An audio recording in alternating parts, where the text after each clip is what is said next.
जिंदगी ऐसी जियो कि कोई हंसे तो आपकी वजह से हंसे, आपके ऊपर ना हंसे।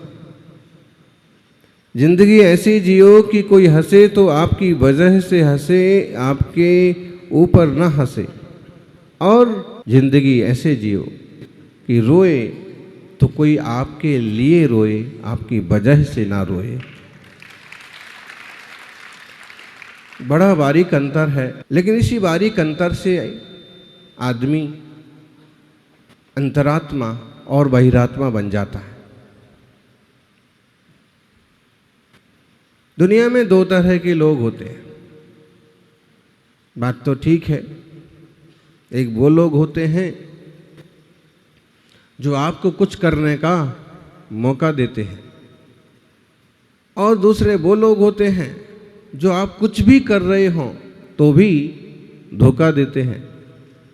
लेकिन तीसरे तरह के लोग वे होते हैं कि अपने सत्कर्मों से सारी दुनिया को चौंका देते हैं। अपने अच्छे आचार विचार से दुनिया को, मौका वालों ने मौका दिया, आपने उसका क्या फायदा लिया? किशनगढ़ वालों को भी मौका मिला। मौके का ऐसा फायदा उठाना चाहिए कि आप चौंका दो दूसरों को। सौभाग्यशाली हो। मौका तो हमको हमारे सत्कर्म ने भी दिया। किसी सौभाग्य से हम इंसान के चोले में हैं। 4 गति 84 लाख योनि में मनुष्य की पर्याय सबसे उत्तम और श्रेष्ठतम कहलाती है। ज्ञानियों, जो समझ यहाँ है वो और कहीं नहीं है। 53 पर्याय में तो दुर्लभता है विवेक की। कोई बहुत सौभाग्यशाली जीव हो तो सम्यक दर्शन ज्यादा से ज्यादा अर्जित करे, बाकी इस पर्याय में तो रत्नत्रय पाने के भी आसार हैं। जैसे संसार में धोखा देने वाले, मौका देने वाले, चौका देने वाले लोग होते हैं, हम कहें कि इसी को आचार्यों ने कहा कि संसार में बहिरात्मा भी होते हैं, अंतरात्मा भी होते हैं और परमात्मा भी होते हैं। जिन वाणी समझाती है, बारंबार ज्ञान कराती है, जीवो जागो। जिन शासन अत्यंत गंभीर है, दुर्लभ है। ज्ञानार्णव जी का स्वाध्याय चल रहा है, बड़ा सुंदर शास्त्र है, बड़े अच्छे श्लोक के माध्यम से मार्गदर्शन किया। जिन शासन की गंभीरता के लिए एक बड़ा अच्छा श्लोक लिखा, प्रशांत मति गंभीरम विश्वविद्या कुलग्रहम भव्यैक शरणम जियाद श्रीमत् सर्वज्ञ शासनम। जैन शासन, जिन शासन, वीर शासन का नाम और क्या है? सर्वज्ञ शासन। बहुत सारे नाम हो सकते हैं। आजकल कुछ मुनिजन अलग अलग नाम लेकर के प्रचार कर रहे हैं, लेकिन जिन शासन अपने आप में परिपूर्ण है। फिर तो सर्वज्ञ शासन भी नाम उपलब्ध है। सर्वज्ञ शासन जयवंत हो। धर्मग्रंथ शासन जयवंत हो। आचार्य शुभचंद्र ने सर्वज्ञ शासन शब्द का प्रयोग किया।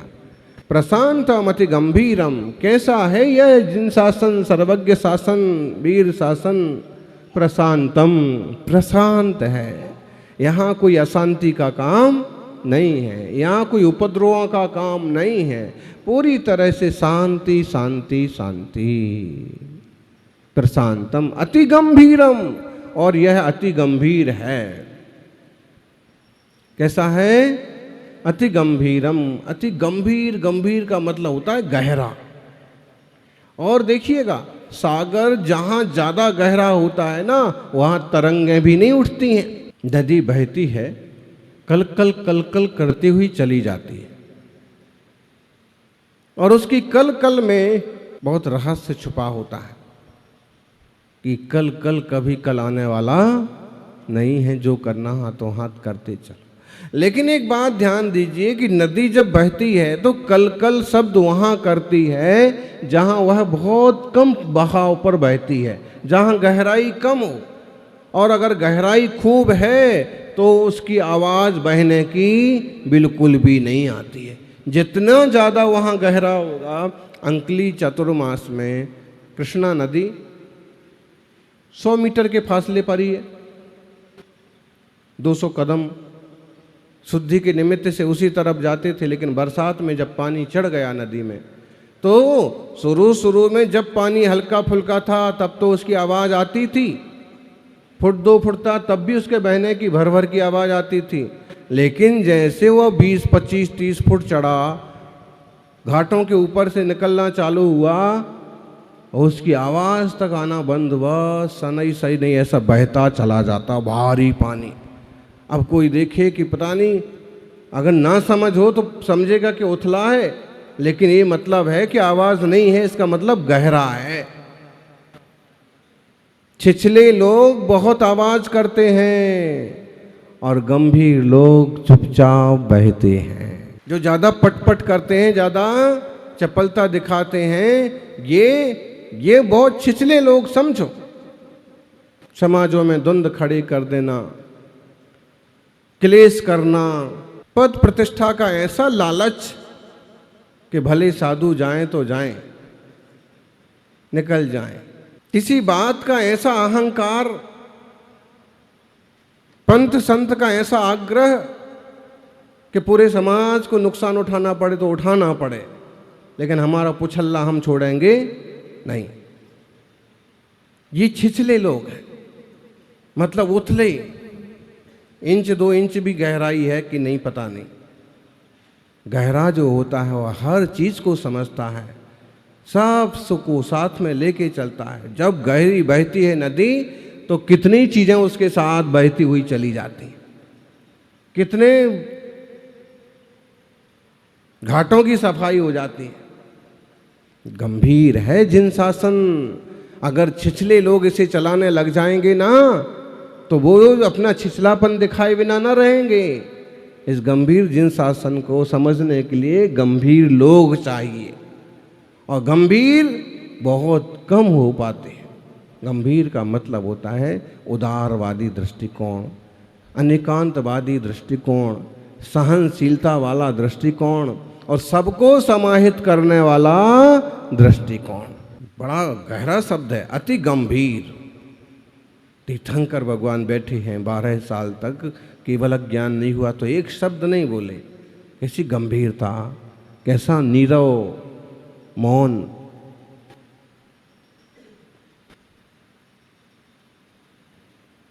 बड़े बुजुर्ग जनों को भी गंभीर होना चाहिए। और बड़े बुजुर्ग क्या, महावीर स्वामी के ऊपर एक किताब पढ़ रहे थे कि महावीर स्वामी तो बचपन में ही बड़ों जैसी चेष्टा है। वो तो चूंकि महापुण्य प्रकृति लेके आए थे। आपको इंसानों में भी मिल जाएंगे। किन्हीं मुनि का चरित्र पढ़ोगे तो मालूम पड़ेगा कि बचपन से वो सयानों की तरह प्रवृत्ति करते थे। चुप बैठना, शांत रहना, काम से काम करना और सबका भला सोचना, सबको लेके चलना। अति गंभीर है। श्रीमद् परम गंभीर शब्द भी आता है। प्रशांतम अति गंभीरम। सारी बातें समाहित हैं यहाँ पर। पूजा पद्धतियों के भेद भी इसमें समाहित हो जाएंगे। अनेकांतवादी दृष्टिकोण में बहुत सारी चीज़ें समाहित हो जाती हैं। बैर विरोध पैदा नहीं हो पाते हैं। ठीक है, सबके प्रति अच्छा सोचो। और कैसा है जिन शासन, विश्वविद्या कुलग्रहम। ये भी शब्द गजब का है, विश्वविद्या कुलग्रहम। विश्वविद्या कुलग्रहम का मतलब क्या हुआ जी? बोलो। विश्व का मतलब सारी, विद्या माने विद्याएं। सारी विद्याओं का मूल घर कौन है? जिन धर्म है, जैन शास्त्र है। वास्तु विद्या कहाँ से आई? 12 अंगों में से कहीं से आई। तंत्र मंत्र ज्योतिष कहाँ से आया? जिनवाणी से आया, विद्यानुवाद से आया। कर्णानुयोग कहाँ से आया? गणित कहाँ से आया? विज्ञान कहाँ से आया? भूगोल कहाँ से आया? आज भी वो से शास्त्र उपलब्ध हैं। तो कह रहे हैं सारी विद्याओं का घर कौन है? जिन धर्म है, जिन शासन है। भव्यैक शरणम जियात श्रीमद् सर्वज्ञ शासनम। और भव्य जीवों के लिए एक शरणभूत है, एक ही शरण है विश्व में। कौन? जिन शासन, जिन शरणम। केवली पन्नतो, है ना? केवली पन्नतम धम्मम शरणम पवज्जामि। केवली भगवान के द्वारा कहे गए धर्म की शरण में जाता हूं। एक ही शरण है धर्म।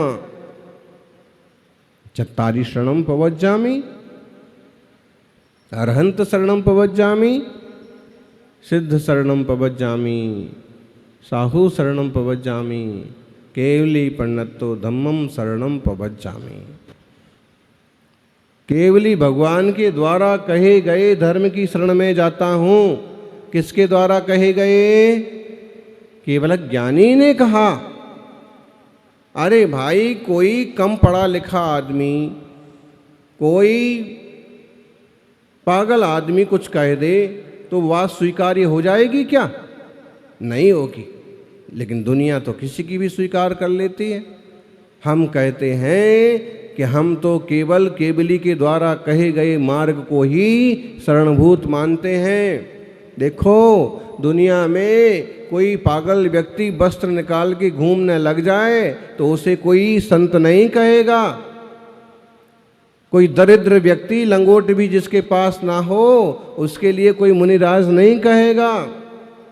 फिर देखो आप, तीर्थंकर परमात्मा तो चक्रवर्ती के वैभव को छोड़ के आए, महामंडलेश्वर के वैभव को छोड़ा, और जन्म से 3 ज्ञान के धारी हैं। कितने ज्ञान होते हैं जन्म से? मति, श्रुत, अवधि। और मुनि बन गए तो मनःप्रय ज्ञान भी होता है। कम पढ़ा लिखा आदमी कुछ चेष्टा करे तो उसमें डाउट हो सकता है, लेकिन जो सर्वज्ञानी हैं, होनहार तीर्थंकर हैं, चक्रवर्तित्व को छोड़ करके आए हैं, अथाह वैभव के धनी हैं, सम्राट पद को त्यागा है, और जिन्होंने बड़ी सत्ता का संचालन किया है, बड़े बड़े विद्वान पंडित जिनसे परामर्श लेते थे, ऐसा कोई ज्ञानी पुरुष अगर कोई काम करता है तो वो प्रमाणिक ही होगा। तीर्थंकरों ने इस वीतरागता के मार्ग को अपनाया है। इसका मतलब है दुनिया में इससे बड़ा कोई मार्ग नहीं है। दिगंबर मुद्रा से बड़ा कोई साधना का मार्ग नहीं। विश्व विद्या कुलग्रहम, सारी विद्याओं का कुलग्रह है। भव्य जीवों के लिए शरणभूत है। ऐसा जिन शासन हमेशा जयवंत हो। कैसे जयवंत हो? कैसे जयवंत होगा जिन शासन? आपस में झगड़ने से जयवंत हो जाएगा? फजीती होगी। एक बार एक दार्शनिक ने कहा था कि जब जैन लोग आपस में उलझते हैं तब बड़ी दया आती है। जिनके पास स्यादवाद अनेकांत जैसा सिद्धांत है, 10 धर्मों जैसे 10 धर्म वाला पर्व है, क्षमा मृदुता आदि गुण हैं, अहिंसा परमो धर्मा का सिद्धांत है, और सारी दुनिया को शांति का संदेश देते हैं, कीड़े को मारने पर भी पाप समझते हैं, ऐसे लोग आपस में कभी भिड़ते हैं तो इनसे ज़्यादा मूर्ख तो कोई दुनिया में नजर आता नहीं। कहीं किसी के पास दवा ना हो, वो बीमार पड़े तो समझ में आता है कि भाई इसे दवा पता नहीं है, ये इसके पास दवा नहीं है। यहाँ तो हर इलाज, हर बीमारी का इलाज है, हर रोग की दवा है। क्रोध को मिटाने की दवा क्षमा है, मान को मिटाने की दवा मृदुता है, कपट को मिटाने की दवा ऋजुता है, लोभ को मिटाने की दवा संतोष है, हर चीज की, गुस्सा को मिटाने की दवा है, सब चीज की दवाएं उपलब्ध हैं, और फिर भी आदमी पागलपन करे, इसका मतलब है धर्म में दोष नहीं है, यही बेवकूफ है। जिन शासन ये नहीं सिखाता है, अपितु ये इस लायक नहीं है। तो सभी धर्मात्माओं का चाहिए बड़े विवेक से, मिलनसारता के साथ इस जिन शासन को जयवंत करें। और शास्त्र का वचन, गुरु का प्रवचन क्यों जरूरी है? विद्वान लोग, मुनिराज क्यों लिखते रहे, क्यों बोलते रहे? एक बड़ा सुंदर यहाँ पर श्लोक लिया, 8 नंबर का श्लोक है ज्ञानार्णव का। ये शास्त्र ऐसा है कि जिस शास्त्र में आपको योग, आसन, प्राणायाम, ध्यान, धारणा, समाधि, सारी तरह की चीजें मिलेंगी। योग का सबसे बढ़िया ग्रंथ है ज्ञानार्णव। पातंजल योग भाष्य जैसा प्रसिद्ध है, वैसे ज्ञानार्णव को भी लोगों को समझना चाहिए। लेकिन कई लोग नाम ही उसका शुद्ध नहीं ले पाते। ज्ञानार्णव ग्रंथ का नाम क्या है? ज्ञान का अर्णव, अर्णव मतलब सागर। और कई लोग बोलते क्या हैं? अगर कहें कि शास्त्र क्या लिखा है, तो पढ़ेंगे ज्ञानावर्ण। क्या पढ़ेंगे? बहुत लोग 50% पढ़े लिखे तक, क्योंकि वही शब्द उनके ख्याल में है कि ज्ञानावरण होता है, ज्ञानावरण होता है, जबकि ज्ञानार्णव। और इसमें एक श्लोक कहा है, प्रबोधाय विवेकाय। क्यों बोलते हैं ज्ञानी मुनिजन? प्रबोधाय विवेकाय, हिताय प्रशमाय च, सम्यक तत्वोपदेशाय सताम सूक्ति प्रवर्तते। बुद्धिमानों की जो सूक्तियां हैं, बुद्धिमानों के वचन हैं, संत जतनों के प्रवचन हैं, किस लिए होते हैं? बोले प्रबोधाय, प्रबोधन करने के लिए। आपको मालूम हो जाना चाहिए कि मार्ग क्या है। प्रबोधन होगा, मार्गदर्शन होगा, तो मार्ग पर आप चल पाएंगे। ऐसे ऐसे गांव हैं कि जहां मुनिजन नहीं पहुंचते हैं, वहां का समाज एक तरह के अंधेरे में। शुद्ध आहार क्या होता है, पड़गाहन कैसे होता है, पूजन कैसे होती है, इस तक का पता नहीं पड़ता। प्रबोधाय विवेकाय, और विवेक के लिए आपका विवेक जागे, प्रज्ञावान बने। और हिताय, जीवों के हित के लिए। प्रशमाय, जीवन में प्रशम भाव की उपलब्धि हो। और सम्यक तत्वोपदेशाय, सम्यक तत्व के उपदेश के लिए सताम सूक्ति ही प्रवर्तते। विद्वान लोगों के प्रवचन होते हैं। विद्वान लोग कुछ बोलते हैं, कुछ लिखते हैं,